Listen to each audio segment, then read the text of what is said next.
Hello, everybody. My name is Damon Lewis. My name's Andrew Fritz. Andrew And I'm Fritz, Sean and English. Sean English today. And you're listening or watching Surf the Astral. Today we have Sean English on. He's been astral projecting for about 40 years. He is a moderator of the Facebook group Astral Projection Lessons. And yeah, we're excited to have him on today. Thank you. Yeah, thanks for taking the time to be on the show with us here. Go ahead, Damon. No, you queue it up. You queue it up, Andrew.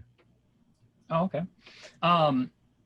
Yeah, so could you just tell us a little bit about, I'm always interested in how people started this journey and just out-of-body exploration, and then maybe kind of what that looked like when you started it, and maybe where you're at now with it and how that's evolved for yourself. Okay. When I was 9 years old, I accidentally found myself in a place I'd never been before.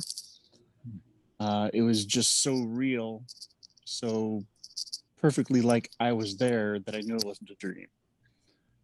I found myself on this gray cobblestone plaza that stretched to the horizon.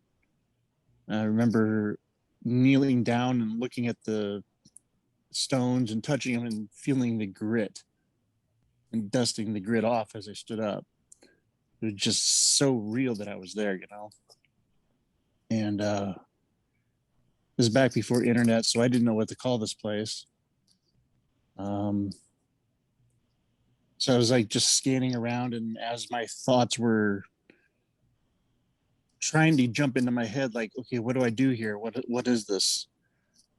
Images would start to form, but then they go away because my thoughts were like jumping to something else. And just the intensity of the experience brought tears to my eyes, and that woke me up. And there's some other stuff in there, but then I spent about 2 years trying to figure out how to get back in there. Nothing in the library because I didn't know what to look for, pre-internet. And so just playing with my mind, playing with dreams, playing with finding that medium between dream and awake. And then I found my way back in. So by age 12, I'd finally found how to consistently get back in. So, and then I found myself on the etheric plane, stuck on Earth, checking stuff out for a couple years. And decided, what's out in space? Finally got off of Earth and out there, and I don't know, it just kept, and this was a almost nightly, if you're gonna sleep anyhow a 30-year life away, might as well do it on the AP. Right, yeah, I agree with that.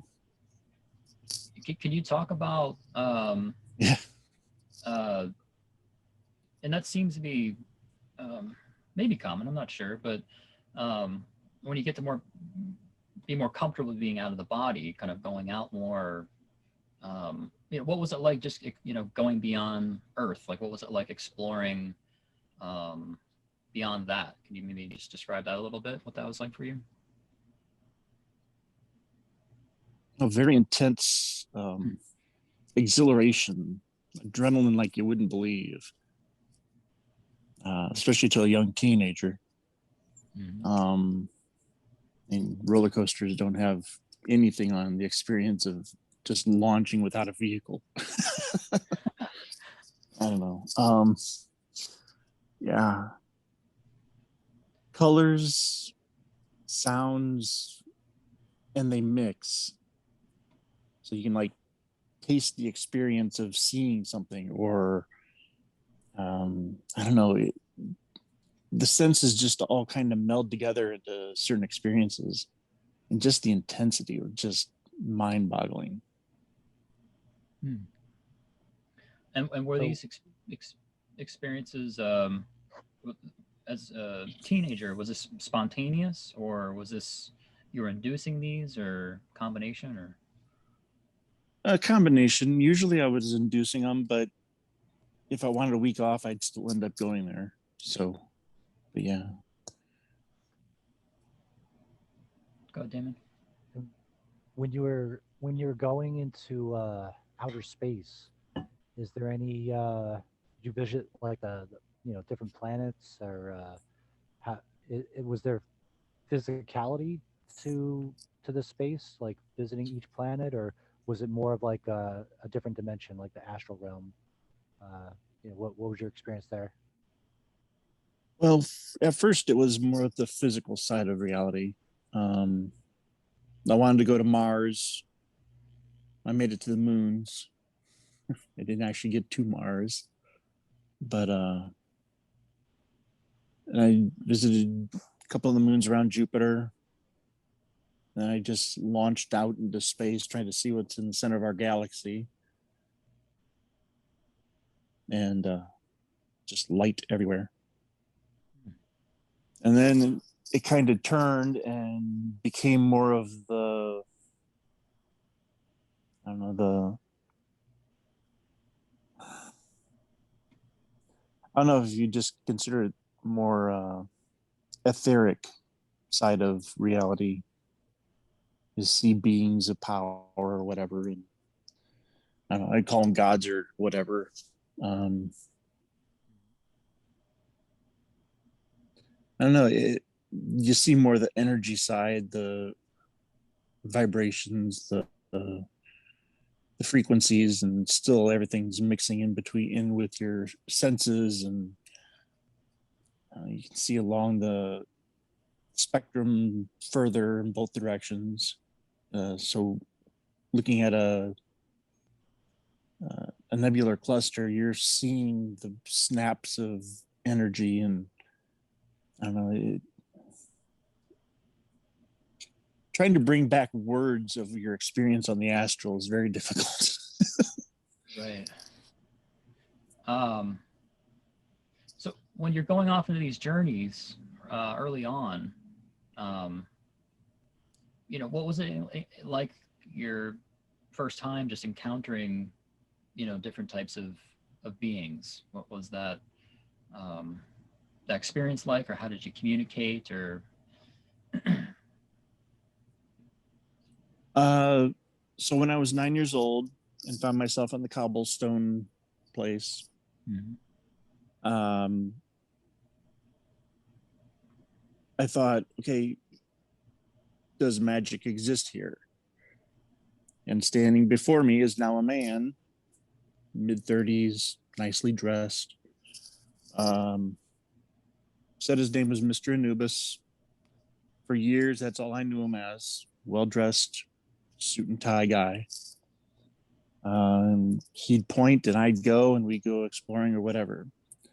Conversation would be either words, but very rarely. It was more of just a knowing. And then about age 14, I think, 15, he appears in full jackal Egyptian god mode. And that snaps me out of my astral projection. I'm at the library in a couple hours trying to figure out who this was. I had never studied up on Egyptian mythology or anything, but here's this being that's showing himself to be an Egyptian god. There's a lot of stuff out there I don't understand. Did you get a sense that was where else did you one of your guides, like one of your type of spirit guides that was helping you along the way? Yeah, I think he is a guide. Yeah. And I've met a few other people in the groups that have also encountered him as a human and as Egyptian jackal. So, yeah. So I think he's a guide for whoever is really delving into the underpinnings of what's going on out there. And that's what I try to do, is try to understand what's going on. It escapes me. Did any of these guides along the way, did they give you any specific information as to, trying to sort of advance yourself or something that would help you out, or something that Yeah, I was an outgoing kid for a while, and then I just snapped and went into the shell of, not wanting to communicate with anybody at all. And through the AP, I was learning to have faith in myself and not be as timid as I had become. So yeah, it was and knowing that you can screw up in life, but it's not really gonna affect your energy in the next time around, kind of thing.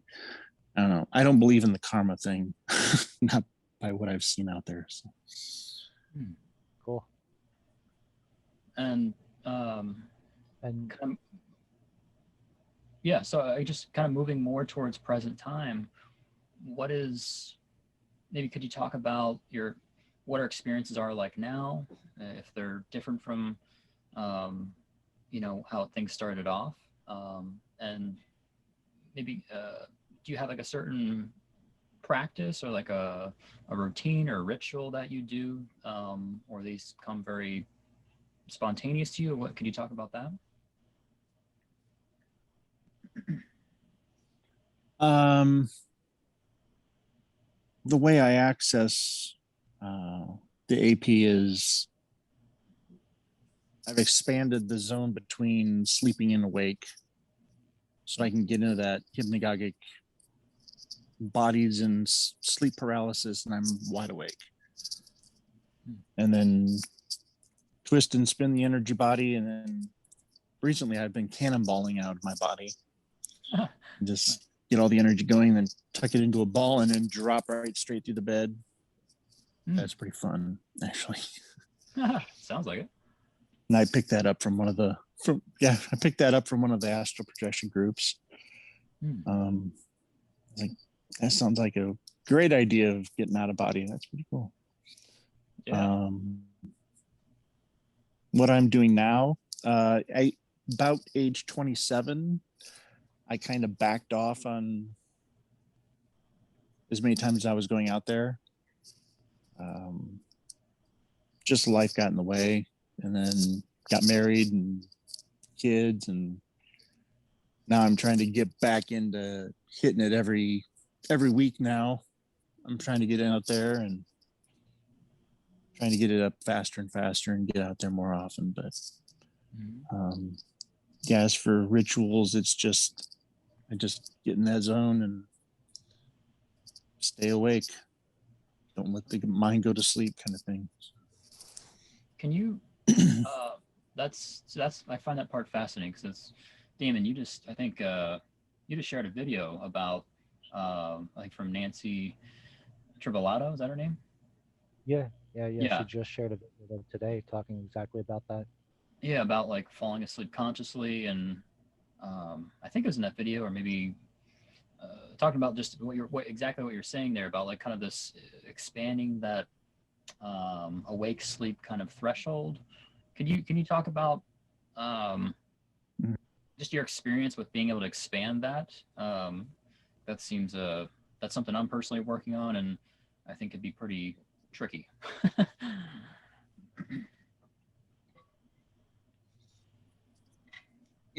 Yeah, it's really tricky. What I did is pretend you can't move your body.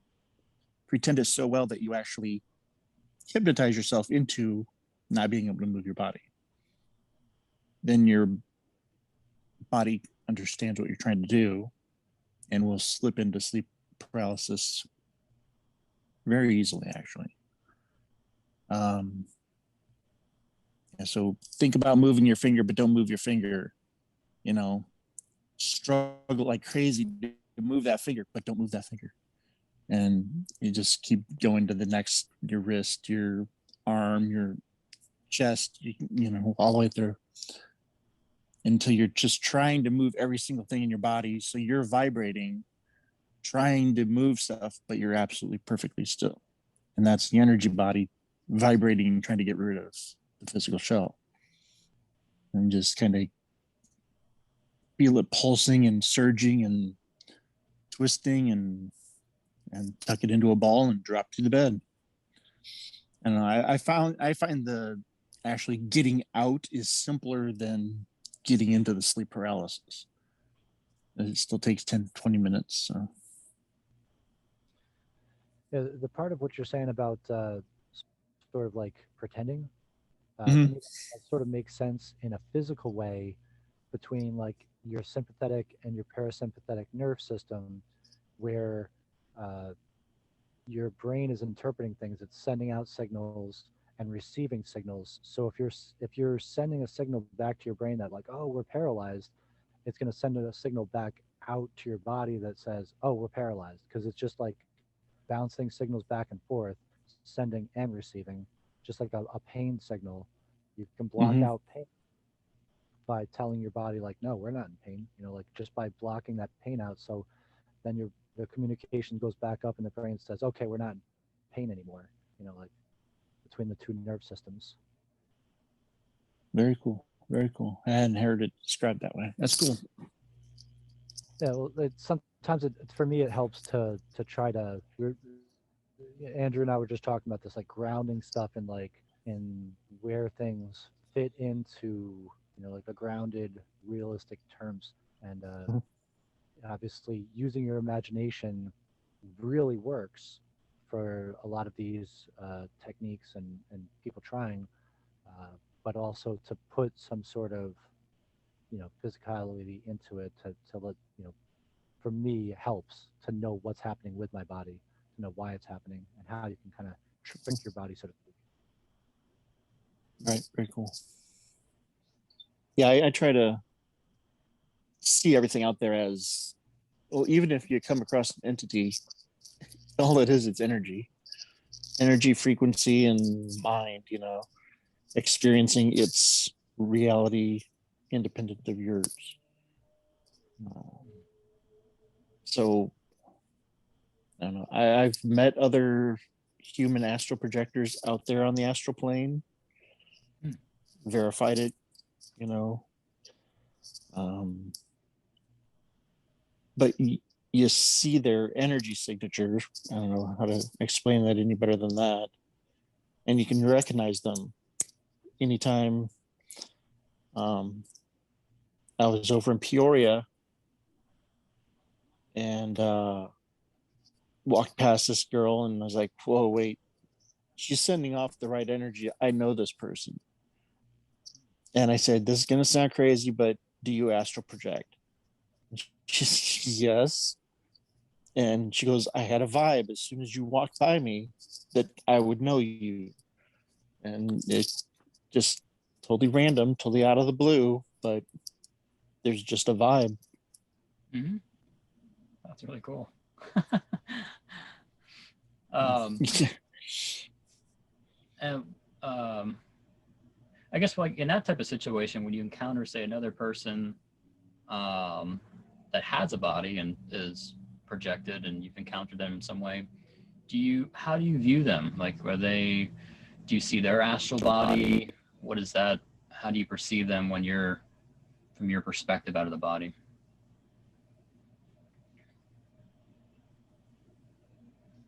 That particular individual she was just energy, Mm-hmm. kind of a clear silhouette of human. But some people are solid. Some take on other types of avatars, like, and I've seen a mech suit out there. Um,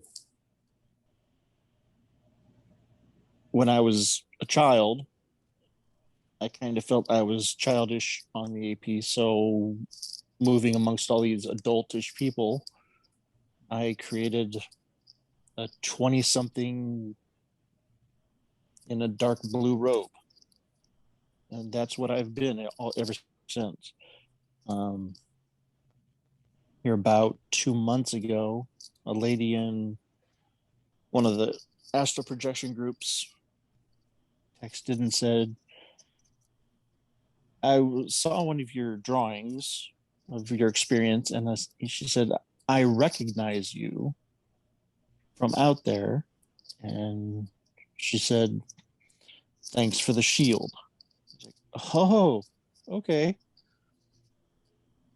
I was astral projecting onto a planet where good and evil battled against each other, and I saw some warriors down there getting swamped, so I put up a shield over them. And I sent her a picture of what I think my shield looks like, and she goes, yep, exactly. So we are out there and we are connecting, and it is very, very cool that she saw my drawing of me in a blue robe and said, I know that person. So and reached out, and that's pretty cool. Pretty neat. That's awesome. So with the astral projection groups, how long have you been a moderator so far? Probably 2 months on one of them and maybe a month and a half on the other. Okay. And I'm sure you were a member before you were moderating. Yes.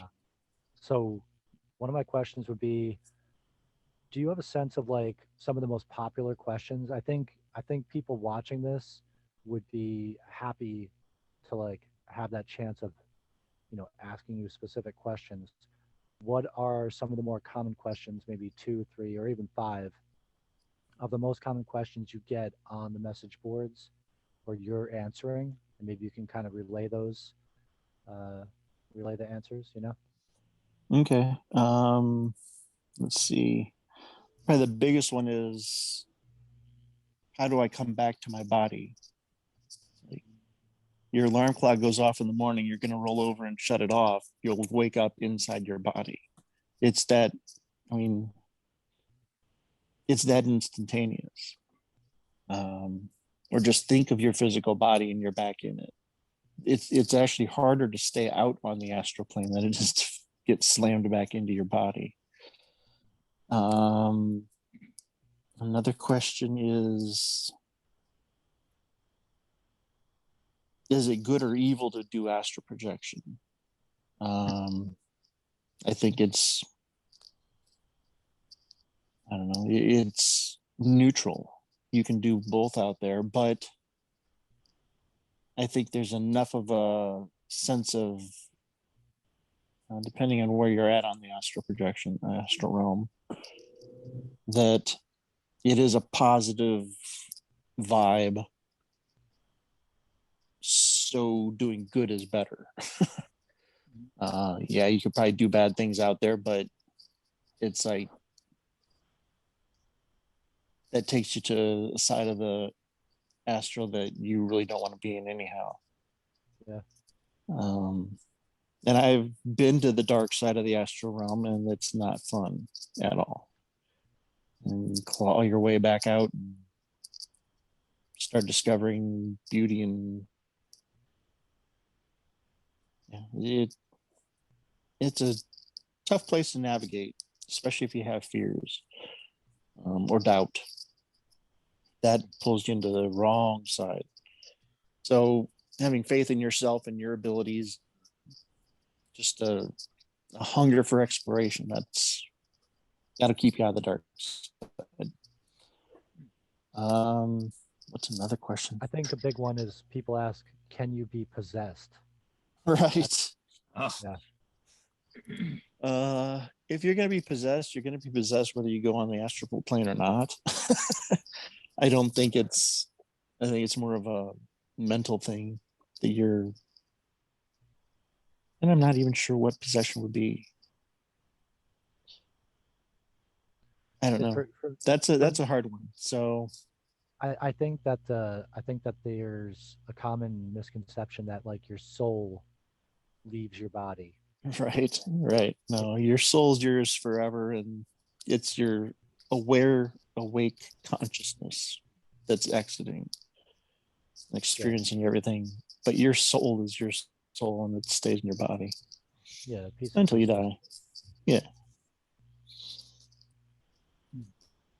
Let's see what else. Can you get there from lucid dreaming? That's a big one. Some people say they can. Some people say it's impossible.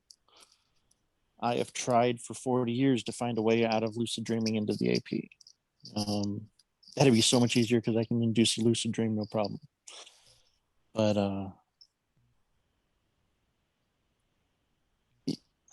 you have to end the dream and wake up even just so slightly, then project.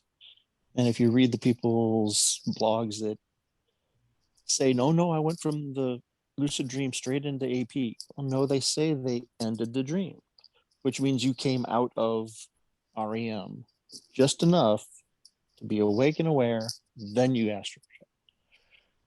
So you have to read between the lines on a lot of that stuff. Binaural beats, that's a big one. Some people it helps. Some people like me, it doesn't. It actually sends me the wrong direction. And meditation, that's another one. Some people meditation works for them. Some people it doesn't. For me, it brought me down lower. I guess some people meditate and it just soothes their soul. Well, when I meditate, I'm negating everything. So I'm actually bringing my higher vibration me down to a neutralness, and being out on the AP and neutral is just blah. There's nothing to do, nothing to see. Just, I don't know. I just always tell people if you're going to do anything thinking wise, think of puppies. Unconditional love. They're happy, they're joyful, they're playful, they're investigative. Puppies. That's what you want to be at on the astral plane. You want to crave to find out what is across the way there, and how can I get there? Can I fly? Can I teleport? Can I crawl? Can I swim through the earth? Hey, How many I ways got a can you question. move your body? Uh, Sean, you were saying you can easily get into lucid dream. Mm-hmm. What's your method for getting into lucid dream if you're able to do so easily? As I'm going to sleep, I see myself in a movie theater and I get a vision up on the screen. It takes a while, but of what I want to see going in there. Usually it's a painting. Hillside, what's around the bend of that road right there. And then you start to get the movie moving towards you as to what's on the other side. Oh, it's a fair. Cool. Get up, step up, walk into the movie screen, and then take control from there. Cool. Or So if you're already in a dream, look at something and read it, like a clock or a sign, and then look away, look back, and try to read it again. It's going to be different. Use that as an aha moment and say, I'm in a dream. And take control. cool. Like that. Yeah, I think the trick is again getting yourself to that point where in a certain relaxed, comfortable state, to be able to have the image be kind of on that screen, so to speak. But is that fair to say? Like being in a certain Yeah, that's why it's easier to have a picture in mind. Mm-hmm. I have an impressionist painting of flowers in a trail going across and around a bunch of trees. I see it quite often. It's on a wall, or Paul Detlefson prints. Old time town with a red carriage and red barn or whatever. Mm-hmm. Okay, what's in the barn? Get the picture in there, and then go discover what's in there. And it kind of gets your brain moving and gets the film running actually. So those are my quickest, easiest ways into lucid dreaming. Yeah. Nice. And what with where you're at now, you said you're trying to get more into it, I guess, or what is there certain goals or interests that you're trying to or just things you want to explore, or ways you're going deeper with, okay, well, what can I do with the lucid dream, or what can I do in the out of body state, or where can I go where I have not gone? Are you, I guess, yeah, essentially, what are your goals, I guess, or what are you playing with now? Well, every time I go to the astral realm, it's just a random experience. I don't know what's going to happen. It just happens, which is pretty cool. You get to see some awesome stuff that you would never thought to think about. It's pretty cool until it isn't cool anymore. Then you want to have something that is more permanent, and then you can wrap your head around that permanence and then think, okay, what do I want to do? So I created a safe haven, just a little clubhouse that I knew, okay, this is where I'm going to start. Just a square room, cube, white walls. That's where I would appear. Every time I got into the AP, boom, right there. From there, I'd figure out, okay, what do I want to do today? Let's check out a nebular cluster. Okay, poof. We soar across the universe and find one. Well, that little room turned into a sprawling Greek temple complex and reflecting pools and gardens and towers, and it's called Haven, and I have met other astral projectors there, and I'm actually working with a guy that is trying to find it right now, and I think he's found it. So we'll see if he can actually fully manifest there on Haven. Very cool. And I've talked to other people, and one says, "Yeah, I have a castle that," and one says, "I have a library out on the AP, and that's where I go." And some people have meditative gardens that they envision, and that's where they're at, and they go from there to whatever they want to do out in the astral plane. So it's pretty cool that we've all like assembled something so different, but yet it is our starting spot that negates the randomness of jumping into the astral realm. That's definitely a cool advanced tip for. I think we've covered some cool stuff. You've given us answers to questions for beginners, and that's right there some really cool advanced tip for people who are doing it all the time to start out in something familiar place. Very cool. Mm-hmm. Very cool. Very cool. I'm glad to have helped. Yeah. Hope it helps somebody. Yeah, I'm sure. Absolutely. Mm-hmm. Do you have maybe some tips that you can give or that you do give to people who are maybe stuck in certain areas, like they've been trying for a long time, maybe they're stuck in the vibrational state or whatever, is like getting over like that hill of I've been trying and trying and trying, but it just hasn't worked.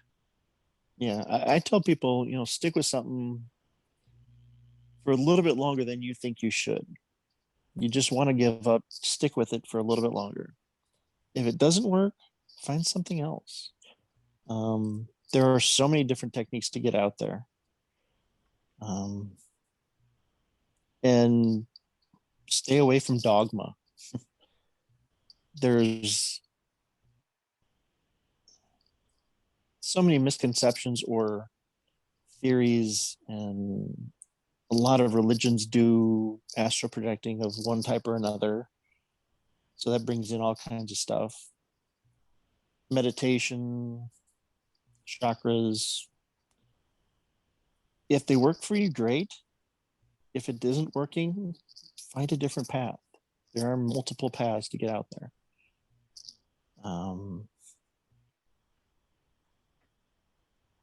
Yeah, I don't know. It's trust in yourself. Uh, you have the power and authority to do whatever you choose to do out there. Don't think you need a guide, but if one comes around, sure snatch one up.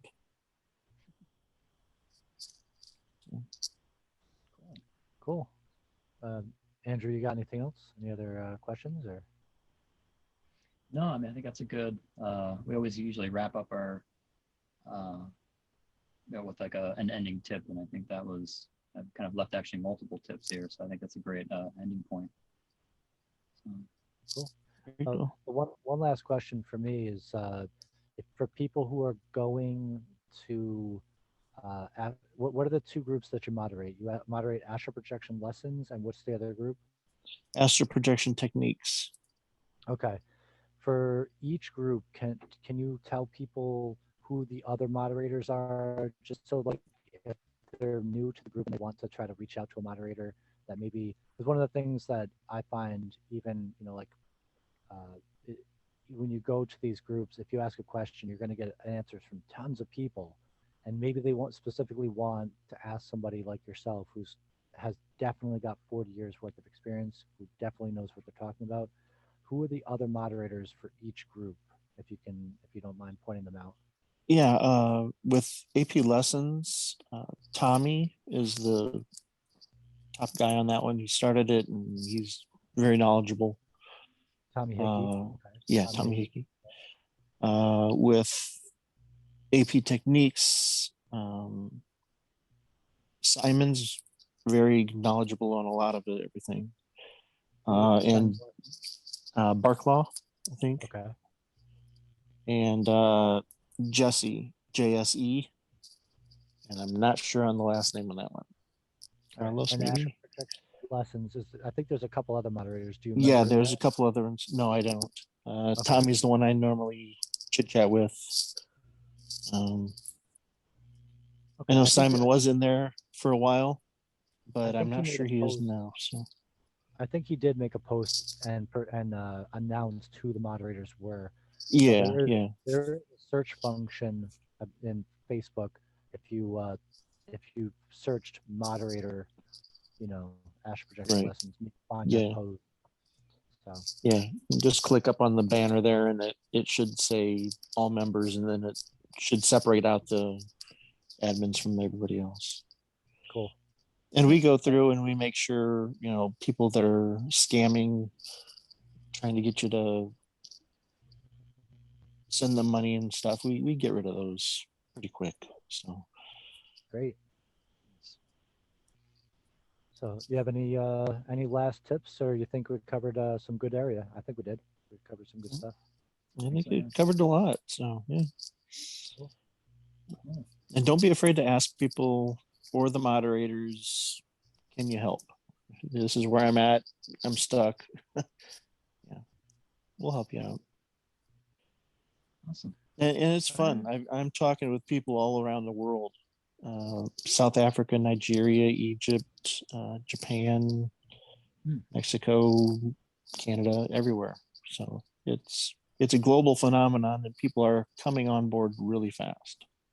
Yeah, that's the best thing about the internet. That's the thing that's bringing us forward into that next sort of age is everyone did the work in the 60s of bringing that knowledge from like the East to the West and making all the books and kind of, putting out there the first wave of knowledge. And now the internet is just like exploding our possibilities of connecting with each other and sharing information. That's what we're trying to do. Andrew and I connecting people and putting information out there. So it's good. Very cool. It's just fun. So it was great talking with you, Sean. We maybe have you on again some time, and yeah, hope everybody's enjoyed listening and watching. You've been watching Surf the Astral, and hope you have a great day and good luck on the astral plane. Take care. Very cool. Thank you. Thanks, Sean.